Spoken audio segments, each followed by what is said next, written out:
ചൈനയ്ക്കെതിരെ tariff യുദ്ധം പ്രഖ്യാപിച്ച American president Donald ട്രംപിന് താക്കീതായി മാവോ സെതുങ്ങിന്റെ വാക്കുകളുമായി ചൈന.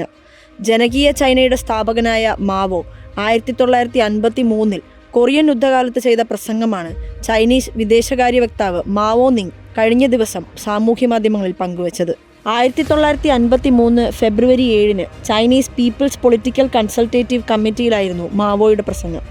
കൊറിയയിലെ സംഘർഷത്തിന്റെ മറവിൽ ചൈനീസ് അതിർത്തിയിലേക്ക് പടനീക്കം നടത്തിയ അമേരിക്കൻ സേനയ്ക്കുള്ള മുന്നറിയിപ്പായിരുന്നു ആ വാക്കുകൾ. ഹാരി എസ് ട്രൂമാൻ ആയിരുന്നു അന്ന് അമേരിക്കൻ പ്രസിഡന്റ്.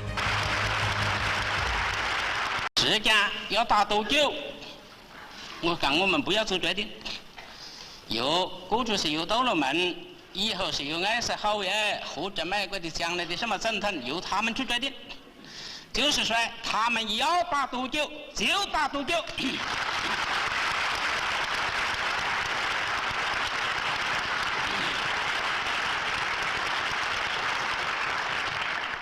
一次打到环境胜利。